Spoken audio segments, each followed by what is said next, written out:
Like, comment, share, and subscribe. Hit that notification bell in the upper right-hand corner. Follow me on all forms of social media. Check me out at thatdrummerguy.com and enjoy the following presentation.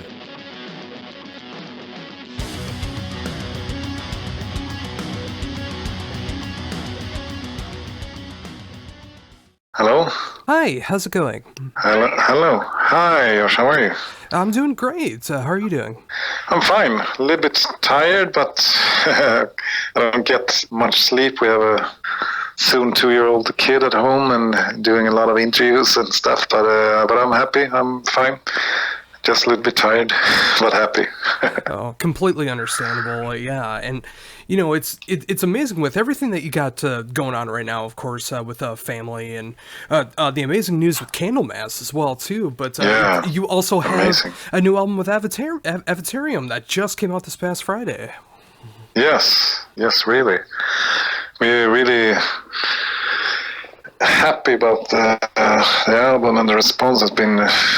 I think it's been the best response thus far, because so many big magazines in Europe that it's like album of the month and soundcheck winners, and so it's like Metal Hammer, Rock Hard, it's amazing, and it seems like a lot of the reviews kind of feel the way we feel about this album, so we're really happy about that.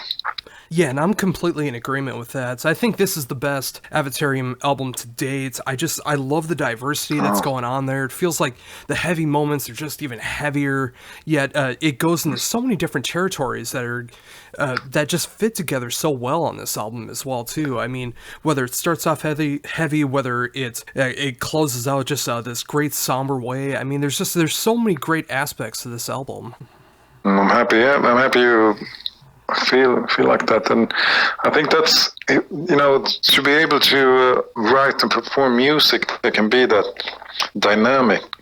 It's a big privilege, and we always try to do that. And I think on this album we really succeeded to do that, because you have the extremely heavy stuff and you everything from the extremely heavy to like the last song, who is like a jazzy intimate piano, kind of ballad or whatever you want to call it. So, but it also, like, if you think about the song on the first album, Moonhorse, on that song you had everything that Avatarium is supposed to have, because you have like acoustic guitars and vocals in the verses, and you have extremely heavy moments, in the chorus and in the solos and everything. So I think that's what Avatarium is supposed to be about, light and shadows and big emotions, and to be able to be fragile and to be able to be aggressive and tender, and all these kind of different emotions fits in Avatarium, and that's what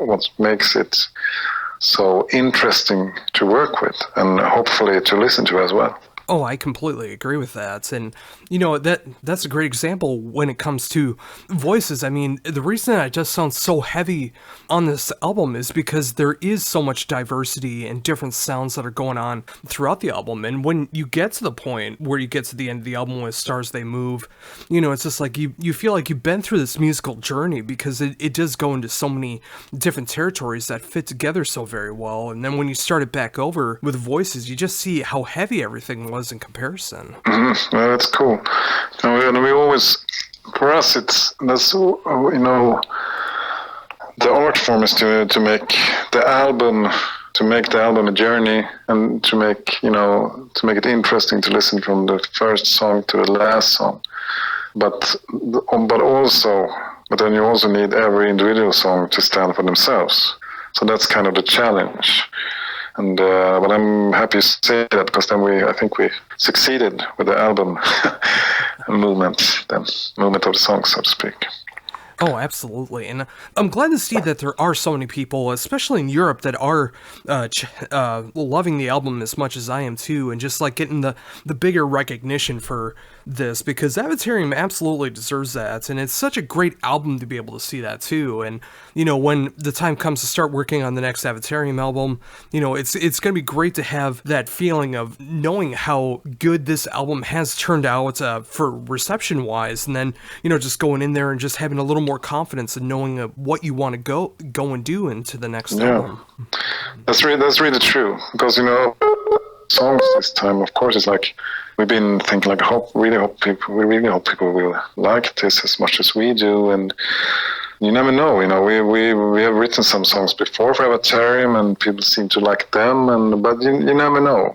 Oh yeah, it's always going to be hard to make everybody happy and know what direction to go into, but it is so important when you do go into when you go into writing mode, just having that confidence of doing what you want to do, because that is what is so important. And I lost. We were not no one, but we were like, we will never find a big crowd for this, but because it didn't feel like something that we heard on the radio or anything everywhere or somewhere else. But we just felt, let's make an album that we like, and then we can print 500 vinyls, and we'll be happy and we'll listen to it. And when we're old, we can listen to the album and say, well, we did a good album. That was so. And then of course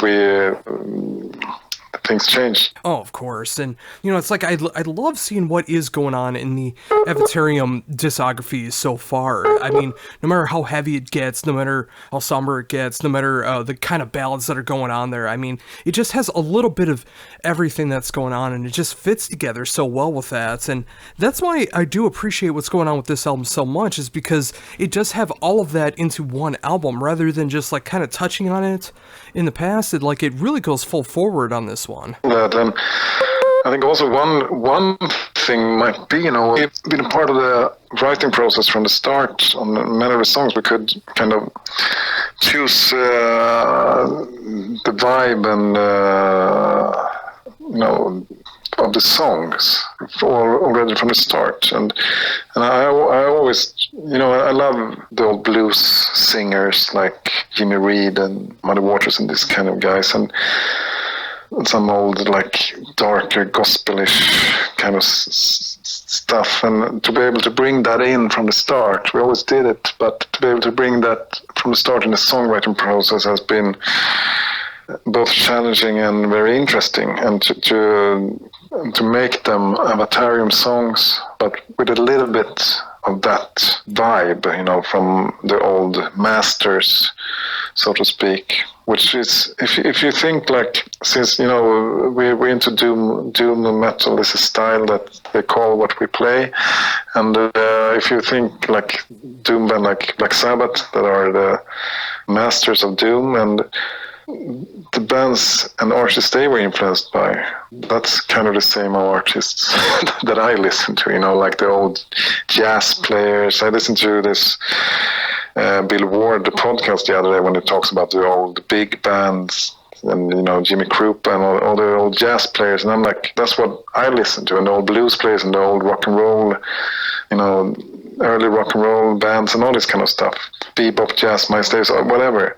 All this kind of stuff is what I listen to and what Jenny Ann listens to and what we listen to, plus the blues guys. And so in one way we kind of continue the Black Sabbath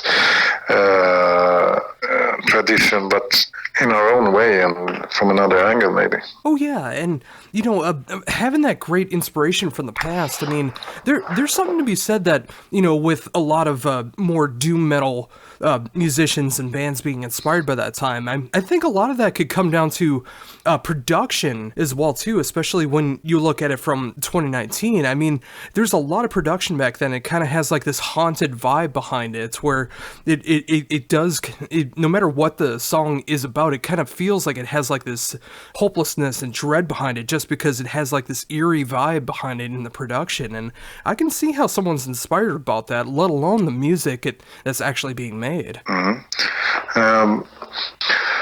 I think it's. I think we're in a good 2020. I think maybe it will be quite interesting to see how music, the music will sound in the years to come. Actually, I think because everybody's been like totally seduced by the computers and the modern technology, and now people are starting to understand that okay, music is maybe supposed to be made by humans and sound human, and to have heart and soul and all this kind of stuff. So I have a feeling that it will be more and more of that in this genre that I'm working in anyway. I don't know about like modern pop music, but maybe there too. I don't know.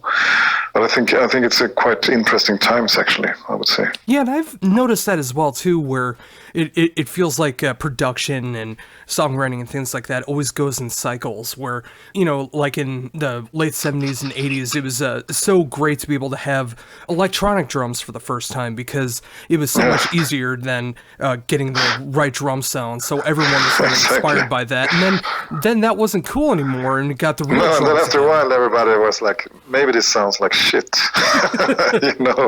and that's the same thing with like auto-tuners and correcting everything or using what drum programming or whatever. I think people are starting to find out that it's not that fun anymore. Yeah, and when it comes into rock and metal and things like that, to me it's never supposed to be like picture perfect when it comes to sounds and making sure that it's supposed to be that way when you're recording it. I mean, there's supposed to be that live feling behind it. So it's like if there heart is a little and soul, blood and mud, and it's supposed to have all the human, the beautiful and the ugly and everything. That's what makes music interesting to me. Yeah, absolutely. I mean, if there is like a mistake on the drums, like if you hear an off-tune note on the guitar, I mean, if the vocals changed a little bit, I mean, that's where you're getting that human experience rather than like that robotic feel. Really, and if you're a good musician, if you're a good musician, if you're listening and aware what's happening around you, then sometimes when you make a mistake, you come up with a new idea, or someone else makes a mistake, and you it inspires you to do something that you would never do otherwise. So lucky accidents. That's like a lot of the great inventions. Most of the inventions are probably comes from making mistakes, and then you find something that works. And so you should never be afraid of making mistakes. But you can train yourself as a musician, so you can, when something happens, if it's a mistake or if it's whatever, then you can work around it and do something with it and make music out of it, hopefully. Oh, very much so. If you understand what I mean, yeah. Oh, yeah, and I can just imagine that the first time that actually happened when there was distortion made in the guitars too. Like I just imagine the first people that are playing through an amplifier and they start to discover these kinds of tones that they never heard before. And to so many people, it wasn't supposed to sound. The guitar amplifiers was. Excuse me. Yeah, what you said, because the guitar amplifiers wasn't supposed to sound like that. They tried to make them sound clean, and it was like Eric Clapton and the guys, they're just like, okay, what happens if I crank this up on 10? Wow, sounds pretty cool. So of course. Oh, absolutely. And it's great to see that inspiration and mindset that you do have. I mean, be it writing for Avatarium or like going into the studio and being able to work with Candlemass and just the news that happened. Being able to see that Candlemass is up for a Grammy here in North America. I mean, that's so awesome to see that you were able to be a part of that. That's amazing. I sit in Sweden, in Stockholm, with Candlemass and Avatarium, and a lot of the time I don't meet that many people actually, because I spend a lot of time in my studio, and sometimes I feel like, do we really reach out to people? Is anyone listening? All these kind of thoughts. But and all of a sudden, we get this news, that Candlemass has a Grammy nomination, which is so amazing, and we're so happy and surprised and and proud and all this kind of emotion. So it really shows that it makes sense to do what we're doing as well. So we were so happy when we heard about it, and it really inspires me to continue and to even try to do better stuff. And it's really inspiring, I must say. Oh, I can only imagine how that feels. And yeah, just like you said, it's like it really makes you feel like that you are going in the right direction, and, just to be able to be yourself, and you can get a Grammy nomination as well. I mean, it's not following trends. It's not trying to be the most popular. It's not trying to do what's going to sell most. It's being it's doing what you want to do.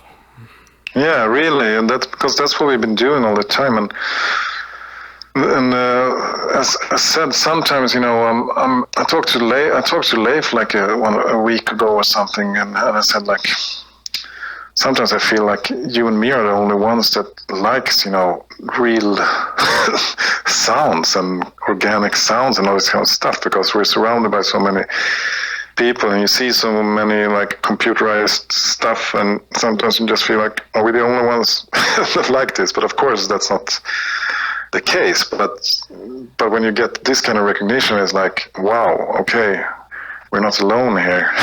Someone is like, sometimes it feels like, we're sitting on a desert island and you have this message in a bottle and you throw it away and then you forget about it, and 10 years later someone's like, comes in a ship, wow, we found your found your bottle with a message, here we are, let's go. Oh, that's so it's amazing. It's amazing.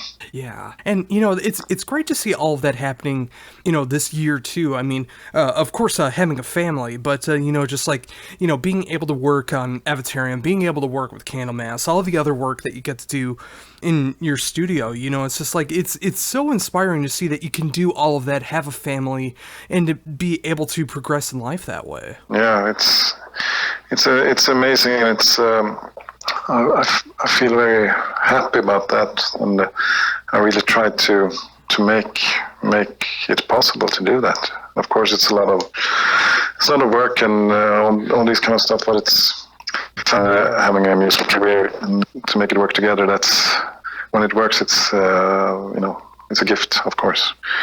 It really is a gift. Very much so. So, with that in mind, I mean, obviously having a very busy 2019. What's on the agenda now for 2020?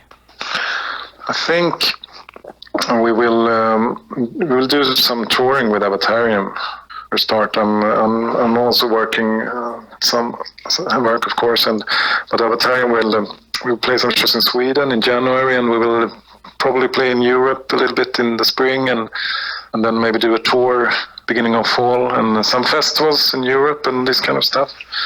So we have a booking agent he wants us to play, and we will try to make it happen as much as we can, since we know it's a little bit of a puzzle and a problem with the kid. So we're talking about how we can do that, because it's hard to do like longer tours, for example. But we have some ideas how we can make that happen in a good way. And of course, I'm speaking to you overseas, and of course we would love to go to North America and play our music. And but that's it's not in the pipeline at the moment. But hopefully, if we get, I have a feeling, that with this album we will be able to reach even more people than we did on the other albums, and so hopefully we can come to USA and play our music in the future as well, because that would be amazing.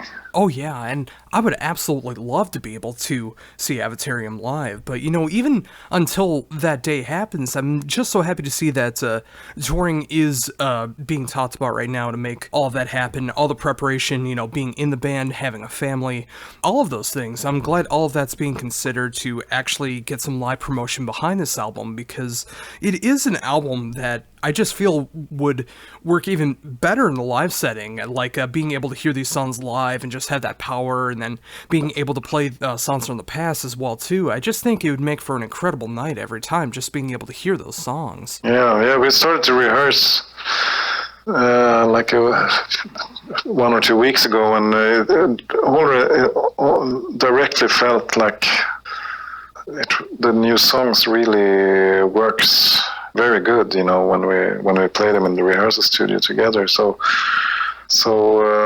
yeah, I think we'll be able to have a really good live set now with a lot of different vibes in it, and so we really want to play live. And, you know, being able to play live, that's maybe at the end of the day why you write music and record albums, because, you know, being together, you know, at a venue, in a room with other people that, you know, share the music with an audience that loves the music and are there and feel the music and all these vibes that are around, you know, that's the best feeling you can have. To me, it's almost like a spiritual thing, you know, when you do the shows, because it's such an amazing vibe to share music that you love with an audience, and you feel the love from the audience back, you know, and it's like it's a way of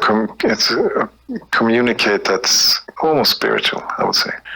No. Yeah, and you know, I think with that, I think that's an amazing note to end on as well. I mean, having that great spiritual feeling when you are able to go out and play live and you see people reacting, loving the music, singing the lyrics back, you know, just enjoying everything that's going on, because, you know, being able to be in the studio and create music is such a great feeling. Being able to talk to press about what you're doing is a great feeling, but when you're able to go out there on stage and actually see that audience actually having that real representation and actually knowing that people are enjoying what's going on, you know, that's just one of the greatest feelings that you can have. And again, I'm so glad that you get to experience that.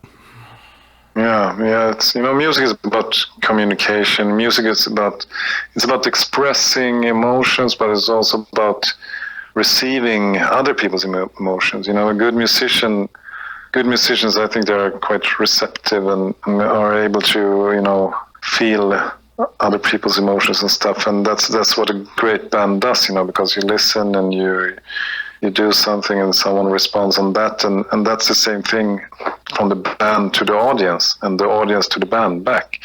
It's really a communication, and when it's at its best, it's like all these emotions that you can kind of deal with and get out there in the room and deal with. You know, it's like a good psychotherapy session, you know, where you can take all this stuff and you can get the emotions out. You can point at them and you can see that, okay, this dark emotion I have, it's really not that dangerous when we put it out there. It can even be something that an energy that we can use to something good, or, you know, all this stuff. So it's a very cool thing. Oh, very much so. And, you know, for myself, that's exactly how I'm feeling right now with being able to talk to you again. And thank you so very much for taking this time to be able to talk to me about everything that's going on in your world right now. Not just being able to work with Candlemass and just seeing that Grammy nomination happening, but also with Avatarium being able to release The Fire I Long For, which just came out this past Friday through Nuclear Blast. I love this album. I love seeing where Avatarium is going in this direction right now. I can't wait to see what happens in the future, and as always, it's great being able to talk to you. Yeah, it was very nice to talk to you as well. I really enjoyed this conversation. And thank you. I'm very glad you liked the album as much as we do, and hopefully we reach out to more people with this album. Oh, absolutely. I think people will like it. If they listen to it, they will like it.